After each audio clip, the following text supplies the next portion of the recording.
mais Sira Ndiaye. baax na ah dégg nga mu ngi direct yaa ngi direct.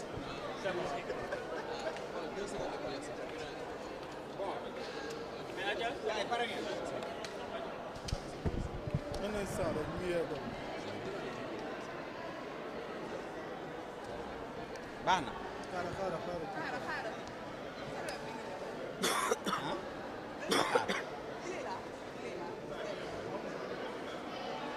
ana laay.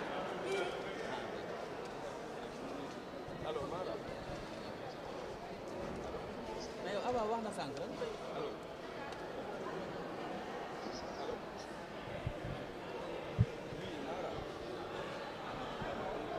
voilà. c'est bon. je pense que fees naa de. baax na. waaw man damaa tax na ko soxla. baax na. c'est bon. Très bien. Donc, alors l'impression, la première impression après donc cette nomination. Voilà, merci beaucoup. Je voudrais d'abord rendre grâce à Dieu et remercier d'abord son Excellence le Président de la République, qui est le président de la coalition Benno Bokk Yakaar, qui, en rapport avec les leaders de toute la majorité présidentielle, ont placé en moi une confiance pour me désigner pour présider le groupe parlementaire Benno Bokk Yakaar, groupe de la majorité présidentielle. Je voudrais le remercier. Je voudrais remercier aussi mes collègues qui ont accepté cette proposition pour me porter à la tête du groupe Benno Bokk Yakaar. Et remercier aussi toutes les personnes qui ont bien voulu prier pour que cela puisse arriver. En tout cas, je ferai de mon mieux pour mériter cette confiance placée en ma personne, parce que je ne suis pas le plus méritant, je ne suis pas le plus instruit, je ne suis pas le plus expérimenté, mais les responsables ont pensé que je devrais pouvoir remplacer le président Oumar Youm, qui est aujourd'hui ministre des Forces armées, et je voudrais le féliciter au passage parce qu'il a fait un travail extraordinaire. C'est pourquoi je sais que ça va être une tâche difficile de remplacer un homme aussi courtois, un homme aussi ouvert, un homme aussi généreux en matière quand même de partage de connaissances à la tête du groupe Benno Bokk Yakaar. Donc je voudrais vraiment dire que je ferai de mon mieux en rapport avec tous les collègues, en rapport avec tous les responsables. Quand je parle des collègues, d'abord les collègues de Benno Bokk Yakaar, mais aussi les collègues des autres groupes parlementaires, mais aussi des non-inscrits, pour qu'ensemble, qu'on puisse travailler à mériter la confiance placée en nos personnes, pour que le Sénégal aussi puisse être fier de l'Assemblée nationale que nous représentons, être fier de l'Assemblée dans laquelle nous siégeons au nom des populations sénégalaises.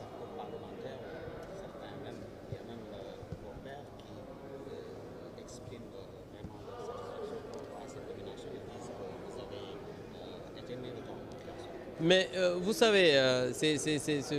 certains le disent, mais je dis bien, comme je l'ai dit au début de mon propos, je ne suis ni le plus méritant, ni le plus calé, ni le plus expérimenté, mais ils ont pensé que je dois être à la hauteur de la tâche. C'est pourquoi d'abord, je dis que je ferai tout ce qui est en mon possible. Je serai totalement à la disposition de mon groupe parlementaire, je serai totalement à la disposition du président de l'Assemblée nationale, je serai totalement à la disposition de l'institution parlementaire pour travailler à mériter cette confiance. Parce que ce n'est pas facile d'être à la tête d'un groupe parlementaire où on vient d'horizons différents, on a reçu des éducations différentes, on a des formations différentes, même sur le plan politique, parce que le groupe parlementaire Benno Bokk Yakaar regorge d'énormes qualités, regorge d'énormes idéologies, parce qu'il y a des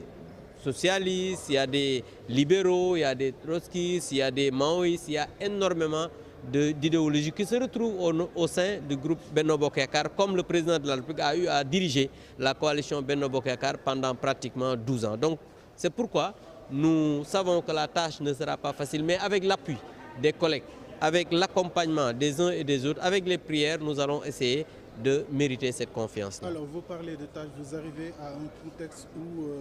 l'opposition s'est effritée. Est-ce une division que vous pourrez donc utiliser pour ne serait-ce que vous conforter dans votre... Mais vous savez, la preuve, vous avez vu, malgré la division de l'opposition, vous avez vu que nous, on a 82 députés, 83. Et vous avez vu que les gens ont voté à plus de 100 députés. Ce qui veut dire que il peut y avoir des divergences d'esprit, il peut y avoir des divergences d'approche, mais quand on vient à l'Assemblée nationale, on devient député du Sénégal. On devient un député qui représente les populations. C'est pourquoi je pense que ces contingences-là, on va pouvoir, avec le dialogue, avec les discussions, avec les échanges, on va pouvoir traverser tout cela. Cela n'enlève en rien que chacun a son candidat à l'élection présidentielle, chacun a ses convictions, chacun a sa manière de voir les choses, mais quand on est ici, on travaillera pour mériter la confiance que les Sénégalais ont placée en nous. Donc voilà ce que je peux dire par rapport à cette question. On va échanger, on va toujours... Parce que l'Assemblée nationale est le dialogue est le lieu par excellence du dialogue politique, du dialogue démocratique. Donc on continuera à échanger comme nos prédécesseurs l'ont toujours fait pour essayer de trouver des compromis dynamiques pour l'intérêt du Sénégal et des Sénégalais. ci olof rek ñu ñëwaat impression bi nga am. waaw li nga xam ne moom laay wax rek mooy di sant yàlla d'abord ci bi mu ñu mayee ñu fekkee ouverture session unique bi di tàmbali di sant président de la République son excellence Macky Sall bi nga xam ne moom mooy président coalition Benno Bokk Yaakaar nga xam ne moom ak leader yi nga xam ne moom la bokkal Benno Bokk Yaakaar am nañ confiance ci sama personne ba désigné ma pour ma diriger groupe parlementaire de la majorité Benno Bokk Yaakaar te loolu di ci sant aussi sama ay collègues parce que jàpp naa ne bu fekkoon dañu ma proposé sama collègues yi nanguwuñ ko aussi jàpp naa ne loolu du mën a antu donc vraiment damay sant le président de la République di sant leaderu Benno Bokk Yaakaar yëpp mais aussi di sant samay collègues députés yi nga xamante ni ñoom laa bokkal groupe bi di wax rek ne liggéey la boo xam ne jàpp nañ ne te xam nañ ne du yomb ndax liggéeyu boo xam ne da nga gënoo mérité nit ñi gënoo dàqoo leen jàng ëpp leen expérience gënoo leen juddu amul dara ci qualité boo xamante ni jàpp nga yaa leen ko def ñu jël la ne la yow kat yaa leen di jiite mu am ñoo xam ne yaa leen mag am ñoo mag am say nijaay say papa yeneen loolu mënul yomb am aussi ay ñoo xam ne ay cadre lañ supérieur am ñoo xam ne idéologie yi bokkul parce que groupe Benno Bokk Yaakaar am na ay libéraux am na ay socialistes am na ay trotskistes donc loolu soo seetloo rek da ngay xam ne mënul doon lu yomb ba pare député ku ne xam na ne am na liberté boo xamante ni li mu xalaat daf koy wax donc loolu bokk na ci li nga xamante ni ñu ngi koy xalaat ba pare remplacer koo xamante ni nit ku ubbeeku la nit ku am jom la nit ku mën a liggéey nit ku mën a waxtaan la nit ku généreux la ci partager expérience ak li nga xam ne mooy xalaatam muy le président Oumar Youm moo koy féliciter au passage parce que nommé nañ ko ministre des forces armées loolu compétence moo ko may donc jàpp naa ne su fekkee dañu la désigner nga war a remplacer kooku di nga xam ne mbir mi du yomb waaye nag jàpp naa ne dina yomb ndax dinañu déglu dinañu doon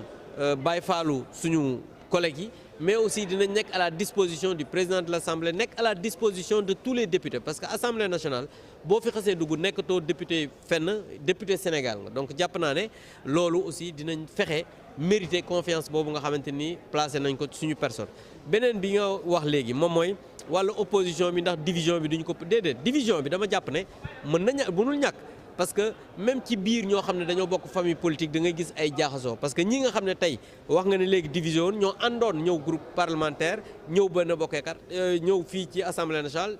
taxawal Yewwi Askan Wi tey waroon nañ ay gis-gis mais loolu du am benn impact ci li nga xamante ni mooy assemblée nationale ak fonctionnement bi parce que boo seetloo tey ñun 82 députés la ñu am waaye gis nga ne bi ñuy voté lu ëpp téeméeri député voté nañ ci ñi nga xam ne mooy membre bureau loolu mooy wane ne malgré divergence yi ñu am malgré li nga xamante ni mooy waroo ci xalaat bu ñu ñëwee fii dañuy xool askan wi xool intérêt Sénégal xool li nga xamante ni mooy jëmale réew mi kanam ñu taxawee noonu donc loolu jàpp naa ne lu am solo la te dinañu continuer di ko def parce que di continuer di waxtaan yeneen groupe parlementaire yi yeneen député yi di waxtaan ak ñoom pour que li nga xamante ni moom la ñu namm ci ñun yaakaar ko ci ñun ñu mën a remercier loolu. bureau bi est-ce que yaatal ngeen ko ba opposition bi ñaata poste la ci am yéen ñaata ngeen ci am. waaw non xam nga nag aussi assemblée nationale dafa doon ay groupe dafa doon loi maanaam dafa am yoon boo xamante nii moo koy doxal maanaam dañu am règlement intérieur boo xam ne dañu ne boo amee nombre député ñu calculer wax ne lii nga war a am ku nekk nag la nga ca war a am nga ko moo tax boo gisee waa Yewwi ñi ngi ci waa taxaw ñi ngi ci kii astafurlaa ñi ni ñu koy waxati waa wàllu ñi ngi ci ñun ñi ngi ci donc ce qui veut dire que ku nekk rek la nga xamante ni moom la sa